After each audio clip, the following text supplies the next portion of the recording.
नमस्कार दोस्तों, कैसे हो आप सब? तो चलिए शुरू करते हैं आज की कहानी। किसी गांव में एक किसान रहा करता था। उसके दो पुत्र थे, जिनके नाम सोमदत्त और विष्णुदत्त थे।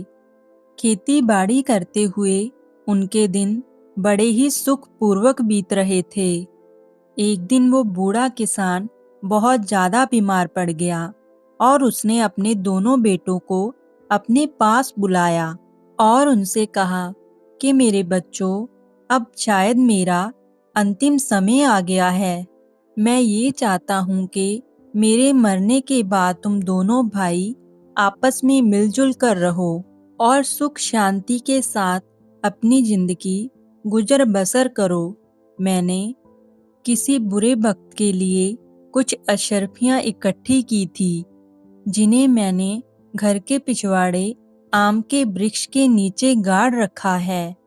अब वो तुम्हारे काम आएंगी, लेकिन मेरे बच्चों, तुम मुझसे ये वादा करोगे कि तुम दोनों आवश्यकता पड़ने पर ही उसे बाहर निकालोगे। वो दोनों कहने लगे कि हम वादा करते हैं बापू, हम जैसा आप कहोगे वैसा ही करेंगे। इतना कहते ही बूढ़े किसान ने अपने प्राण त्याग दिए और थोड़े समय बाद ही उस बूढ़े किसान का अंतिम संस्कार कर दिया गया। लेकिन बड़े भाई विष्णुदत्त को अपने पिताजी के मरने का जरा भी दुख नहीं था। उसकी आंखों के सामने तो सिर्फ अशर्फियां ही घूम रही थी। उस रात को विष्णुदत्त को नींद नहीं आ रही थी। वो बार बार अपनी करवटें बदल रहा था। आधी रात के बाद भोर होने से पहले वो उठकर बैठ गया और वो सोचने लगा कि सोमदत्त के उठने से पहले मुझे अपना काम पूरा कर लेना चाहिए, वरना फिर कभी ऐसा मौका नहीं मिलेगा। यह सोचकर उसने अपनी कुदाल उठाई और घर के पिछवाड़े उस पेड़ के नीचे जा पहुंचा, जहां पर अशर्फियां गड़ी हुई थी। कुछ ही क्षणों में उसने जमीन को खोदकर वहां से अशर्फियां बाहर निकाल ली। अशर्फियों को देखकर वो बहुत खुश हुआ। वो कहने लगा कि वाह, इतनी सारी अशर्फियां! अब लगता है मुझे जिंदगी में किसी भी चीज की कोई भी कमी नहीं होगी। उसने तुरंत ही वो अशर्फियों का घड़ा उठाया और दूसरे पेड़ के नीचे जाकर वहां पर गाड़ दिया और फिर आराम से घर में जाकर अपने स्थान पर दोबारा लेट गया। जब सुबह हुई तो छोटा भाई सोमदत्त अपने बड़े भाई विष्णुदत्त को जोर जोर से आवाज लगाकर उठा रहा था।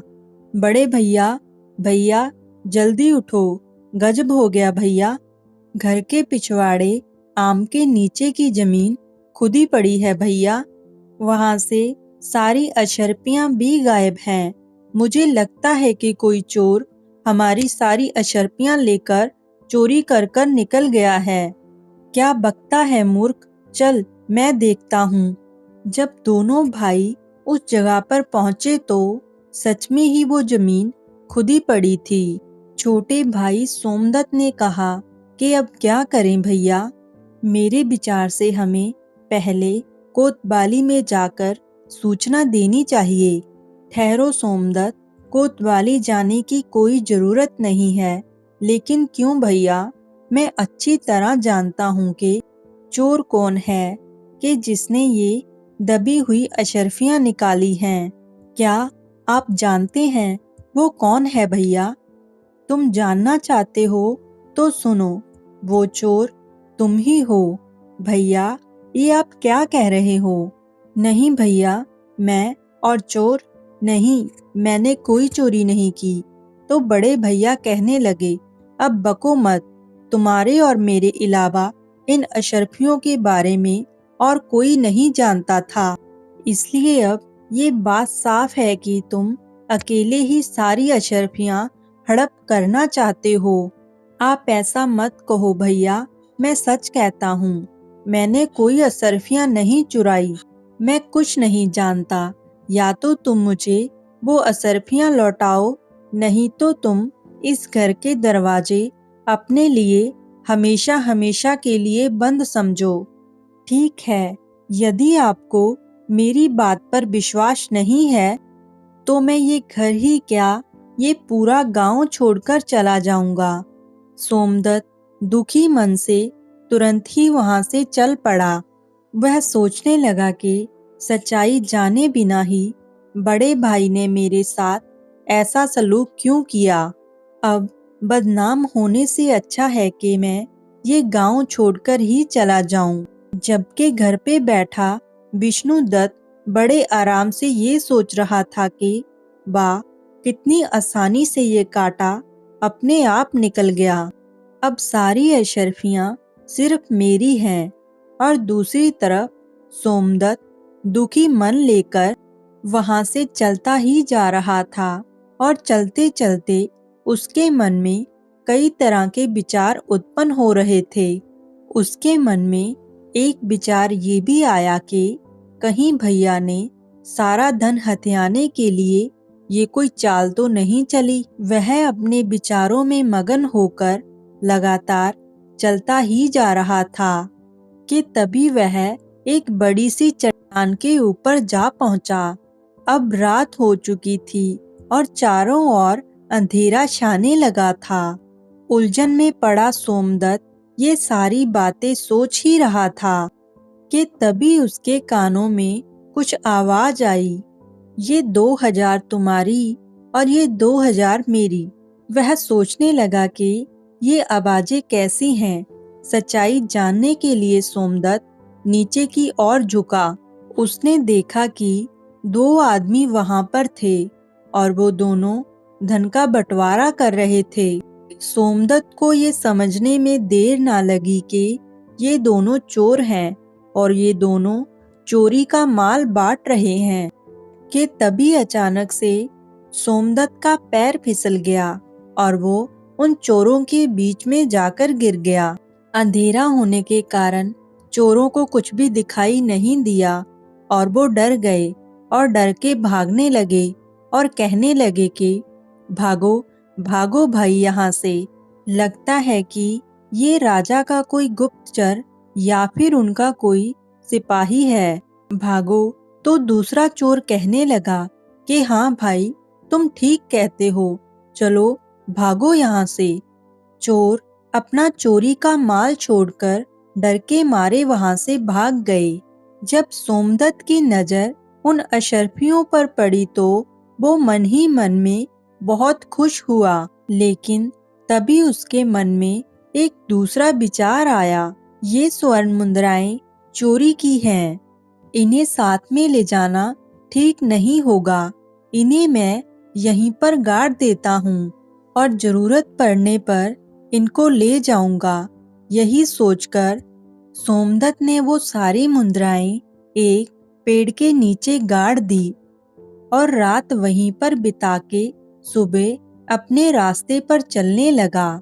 दोपहर होते होते वह एक जंगल से गुजरा कि तभी कुछ लुटेरों ने उसको घेर लिया और लुटेरों का सरदार उसे बोला, खबरदार, जो कुछ भी तुम्हारे पास है वो निकालकर हमें दे दो, नहीं तो जान से मार दिए जाओगे। भाइयों, मैं तो खुद ही एक मुसीबत का मारा हूँ। मेरे पास धन भला कहाँ से आएगा? झूठ बोलता है ये। इसकी तलाशी लो। तलाशी लेने के बाद जब सोमदत्त के पास वास्तव में उन्हें कोई भी वस्तु प्राप्त नहीं हुई तो सरदार क्रोध से चिल्ला उठा और बोला, कोई बात नहीं, अगर इसके पास पैसे नहीं हैं तो भी ये हमारे काम आएगा। इसे अपने अड्डे पर ले चलो, देवी माँ को इसकी बलि चढ़ाई जाएगी। ये बात सुनते ही सोमदत्त के होश उड़ गए। डाकू सोमदत्त को उठाकर अपने अड्डे पर ले आए, परंतु उनके अड्डे तक पहुंचते पहुंचते सोमदत्त को एक उपाय सूझ ही गया। अड्डे पर पहुंचने के बाद उसने डाकुओं के सरदार से कहा, अगर तुम मुझे अपने दल में शामिल कर लेने का वचन दो तो मैं तुम्हें 4000 स्वर्ण मुद्राओं का पता बता सकता हूँ। क्या कहा? 4000 स्वर्ण मुद्राएं? यदि तुम सच कहते हो तो हमें ये शर्त मंजूर है। जल्दी से हमें उस स्वर्ण मुद्राओं का पता बताओ। देखो भाई, अभी तो रात होने वाली है। इस समय वहां पर जाना ठीक नहीं है। कल सुबह होते ही मैं तुम लोगों को वहां पर लेकर चलूंगा। ठीक है, लेकिन खबरदार, हमारे साथ कोई भी चालाकी करने की कोशिश मत करना, वरना अंजाम बहुत ही बुरा होगा। निश्चित रहो सरदार, मैं तुमसे कोई भी धोखा नहीं करने वाला। अगली सुबह सोमदत्त उन चोरों को उस जगह पर ले गया जहां पर उसने वो सोने की मुद्राएं दबाई हुई थी। सरदार के आदेश पर तुरंत ही उसके आदमियों ने उस जगह को खोदा और शीघ्र ही वह स्वर्ण मुद्राएं उनके सामने थी। स्वर्ण मुद्राओं को देखकर वह सभी बहुत ही खुश हो गए। वह स्वर्ण मुद्राओं को अपनी थैली में भरकर अपने अड्डे की ओर चल पड़े।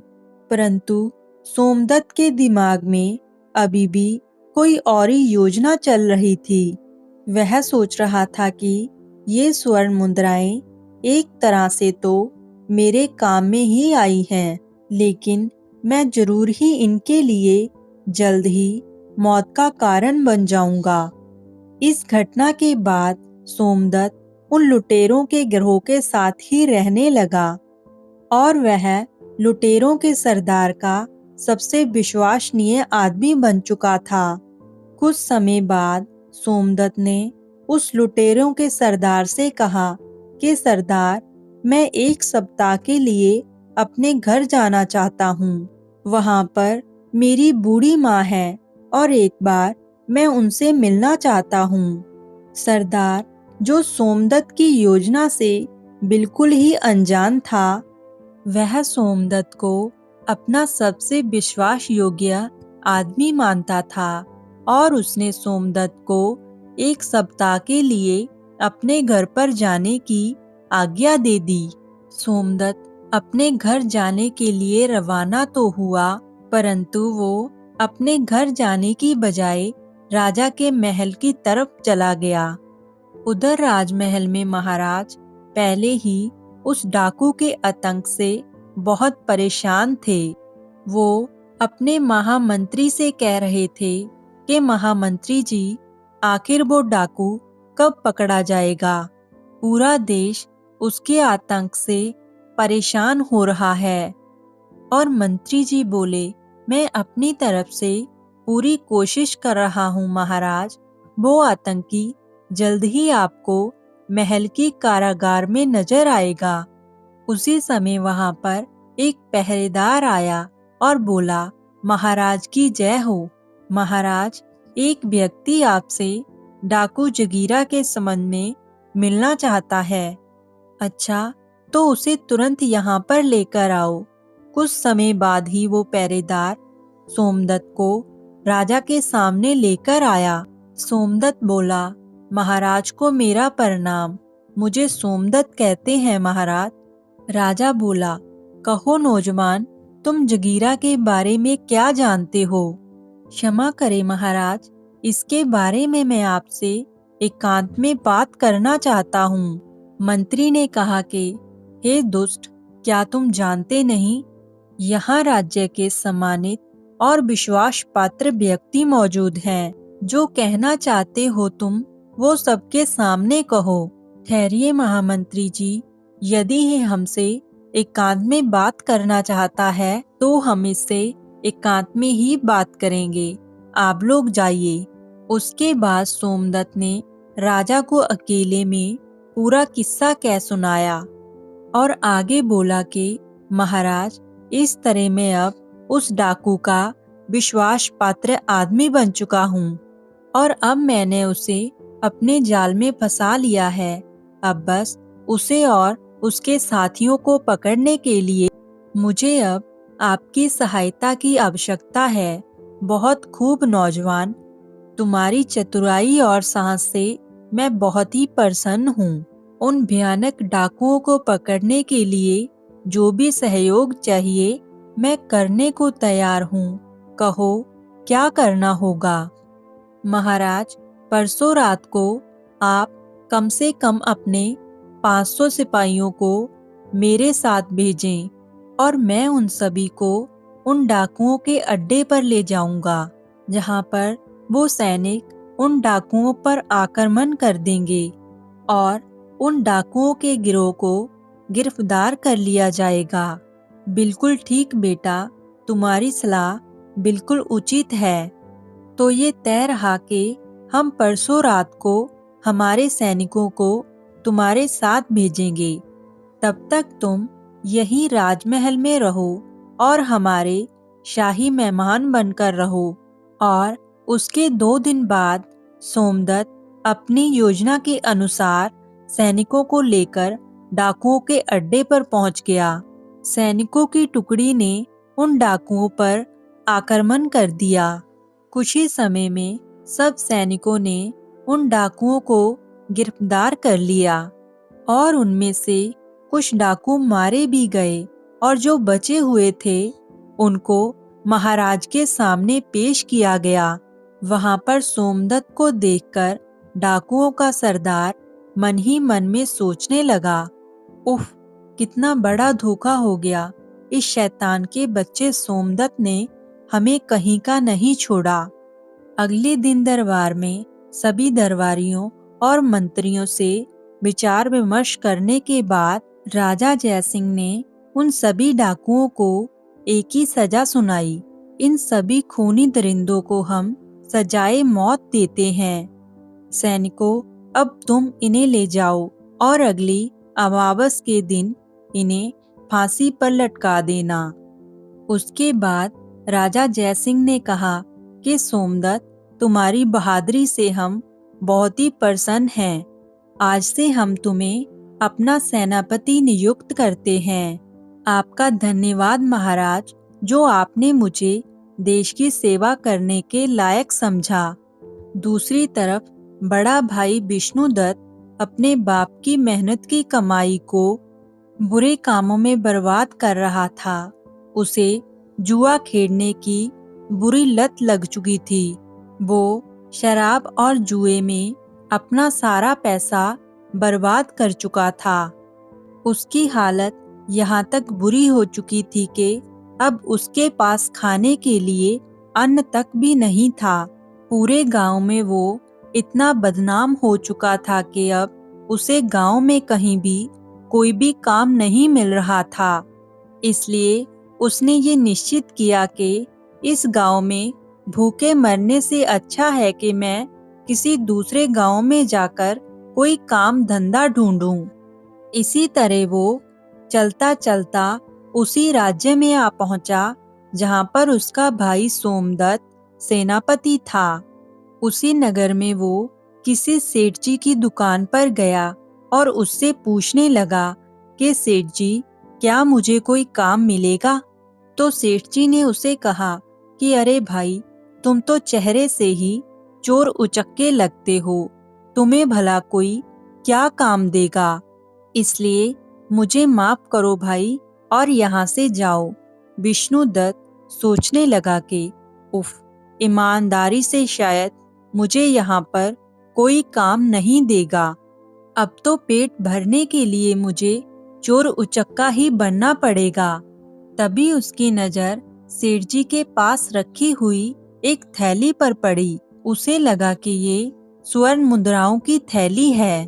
उसने वहां से वो थैली उठा ली और तुरंत ही वहां से भाग गया और सेठ को उसे पकड़ने का मौका ही नहीं मिला। वो तो बस चोर चोर चिल्लाता ही रह गया। बाजार के कुछ लोग उसके पीछे पीछे भागे, लेकिन वो विष्णुदत्त को नहीं ढूंढ पाए और मायूस होकर वो लोग वापस लौट गए। इधर सेनापति बन चुका सोमदत्त अपना काम बड़ी ही ईमानदारी से कर रहा था। एक दिन महाराज ने सोमदत्त को बुलाया और कहा, सोमदत्त, तुम एक बहुत ही बहादुर, बुद्धिमान और नेक आदमी हो। मैं चाहता हूँ कि मेरी बेटी निशा के साथ तुम्हारा विवाह कर दिया जाए। कहो, इस पर तुम क्या जवाब देते हो? सोमदत्त ने कहा, महाराज, यदि आपकी यही इच्छा है तो मैं इनकार नहीं करता। मुझे ये विवाह स्वीकार है। कुछ ही दिनों में एक शुभ मुहूर्त देखकर दोनों का विवाह संपन्न कर दिया गया।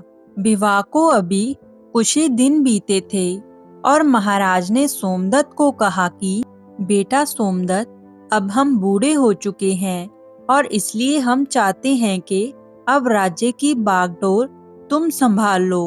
और अगले ही दिन सोमदत्त का राज तिलक कर दिया गया। महाराज जयसिंह अब तीर्थ यात्रा को निकल चुके थे। कुछ ही महीनों के बाद जो सबसे बड़ी समस्या सोमनाथ के सामने आई वह थी विष्णु चोर की, जो उसी का सगा भाई विष्णुदत्त था और अब तक नामी और खतरनाक चोर बन चुका था। सैनिकों ने काफी प्रयास किया लेकिन वो उसे पकड़ ना सके। चोर उसी जंगल में एक पेड़ के खोखर में रहा करता था। एक रात वो बैठा सोच रहा था कि क्यों ना कोई ऐसी तरकीब लगाई जाए कि मुझे बार बार चोरी करने की आवश्यकता ही ना पड़े। अगर मैं एक बार राज खजाने पर हाथ साफ कर लूं तो मुझे दोबारा कभी भी भूखे मरने की नौबत नहीं आएगी और ना ही कभी मुझे चोरी करने की जरूरत पड़ेगी और फिर मैं किसी दूसरे देश में जाकर अपने आगे की जिंदगी बड़े आराम से गुजार सकता हूँ। और अगली रात वह राज खजाने की चोरी करने के उद्देश्य से विष्णुदत्त राजमहल के पीछे जा पहुंचा। हाथों में रस्सी लिए हुए वह दीवार पर चढ़ने की सोच रहा था और दूसरी तरफ सहयोग से उस चोर के बारे में सोच सोचकर राजा को नींद नहीं आ रही थी। उस समय वह महल की छत के ऊपर घूम रहे थे। जैसे ही विष्णुदत्त रस्सी के सहारे छत के ऊपर चढ़ा, वहां पर मौजूद राजा सोमदत्त ने उसे देख लिया। राजा सोमदत्त ने अपनी तलवार निकाली और साथ ही अपने सिपाहियों को आवाज लगाई। कुछ ही पलों में सैनिक वहां पर पहुंच गए। राजा ने सैनिकों से कहा कि सैनिकों, गिरफ्तार कर लो इसे। विष्णुदत्त ने वहां से भागने की पूरी कोशिश की, लेकिन वह भागने में सफल नहीं हो पाया और सैनिकों ने उसे पकड़ ही लिया। तुम विष्णुदत्त, मेरे भाई, लेकिन एक नामी चोर। मैं ये सपने में भी नहीं सोच सकता था कि मेरा भाई इतना बड़ा चोर निकलेगा। सैनिकों, ले जाओ इसे और कारागार में डाल दो। कल सुबह ही दरबार में हम इसकी सुनवाई करेंगे। विष्णुदत्त को अब कारागार में डाल दिया गया। अब वो मन ही मन अपने किए पर पछता रहा था और सोचने लगा कि मेरी बुरी नीयत ने मुझे आज पतन की इतनी गहराइयों में धकेल दिया, जबकि सोमदत्त, जिसे मैंने बेईमान बनाकर धक्के मारकर अपने घर से निकाला था, अपनी ईमानदारी और नेकी की वजह से एक राजा बन गया और मैं, जिसके पास सब कुछ था, एक चोर बनकर आज उसके बंदी गृह में पड़ा हुआ हूँ। और इधर सोमदत्त की आंखों में भी नींद का नामो निशान नहीं था। वह सोच रहा था कि कल का दिन मेरी जिंदगी का बहुत ही कठिन दिन होगा। मुझे एक बहुत ही भयानक अग्नि परीक्षा से गुजरना होगा। क्या इस परीक्षा में मैं कामयाब हो पाऊंगा? मुझे कुछ भी समझ में नहीं आ रहा। काश महाराज ने मुझे ये राजपाट ना सौंपा होता। अगले दिन दरबार में चोर विष्णुदत्त को पेश किया गया। महाराज ने उसे कहा कि विष्णुदत्त, तुम्हारे ऊपर लगाए गए सारे चोरी के इल्जाम प्रमाणित हो चुके हैं। क्या अब तुम्हें अपनी सफाई में कुछ कहना है? बस इतना ही कहना चाहता हूँ महाराज कि मुझ जैसे शैतान को आप इतनी कठोर से भी कठोर सजा दें कि भविष्य में चाहकर भी कोई चोरी ना कर सके। ठीक है, हम तुम्हें ऐसी ही सजा देंगे विष्णुदत्त। सैनिकों, ले जाओ इस चोर को और इसका एक हाथ और एक पैर काट दिया जाए और उसके बाद इसे देश की सीमा से बाहर निकाल दिया जाए। सोमनाथ का ये इंसाफ देखकर उसकी प्रजा और उसके मंत्री सब उसकी जय जयकार करने लगे। राजा की आज्ञा का पालन किया गया और चोर विष्णुदत्त का एक हाथ और एक पैर काटकर उसे राज्य की सीमा से बाहर निकाल दिया गया। जब वो देश छोड़कर जा रहा था तो तभी उसके सामने राजा सोमदत्त आ गए। महाराज, काश आपने मेरा हाथ और एक पैर काटने की बजाय मुझे मौत की सजा दे दी होती। ऐसा करके तो आपने मुझे तड़प तड़प कर मरने के लिए इस दुनिया में छोड़ दिया। उस समय तो मैं एक राजा था, परंतु अब आपके सामने राजा सोमदत्त नहीं बल्कि आपका छोटा भाई सोमदत्त खड़ा है। एक राजा होकर मैंने एक चोर को सजा देकर अपने धर्म का पालन किया है और अब एक भाई अपने भाई के पास अपने धर्म और कर्तव्य का पालन करने के लिए आया है। मैं कुछ समझा नहीं सोम भैया। मैं जानता हूँ कि एक हाथ और एक पैर कटने की वजह से आप कभी भी कोई काम नहीं कर पाएंगे और इसके लिए आज मैं आपको कुछ धन देकर जाऊंगा। इस थैली में कुछ स्वर्ण मुद्राएं हैं जो कि मेरी मेहनत की कमाई हुई हैं और मुझे विश्वास है कि इतने धन के साथ आप किसी दूसरे देश में अपना जीवन आराम से व्यतीत कर सकते हैं। लेकिन भैया, आप इनकार मत करिए, नहीं तो कभी भी मैं अपने आप को माफ नहीं कर पाऊंगा। तुम कितने महान हो सोम, ईश्वर हमेशा तुम्हें इसी तरह से खुश रखे। फिर दोनों ने आपस में गले लगकर एक दूसरे से बड़े ही भारी मन से विदा ली और बड़ा भाई छोटे भाई से कहने लगा कि मेरी ईश्वर से यही बेनती है कि मुझे हर जन्म में तुम्हारे जैसा भाई मिले। और दोनों भाई अपनी अपनी राह पर वापस चले गए और उसके बाद उस देश में विष्णुदत्त को दोबारा किसी ने भी नहीं देखा और राजा सोमदत्त भी अपनी प्रजा का पालन करते हुए एक सुखमयी जीवन बिताने लगा।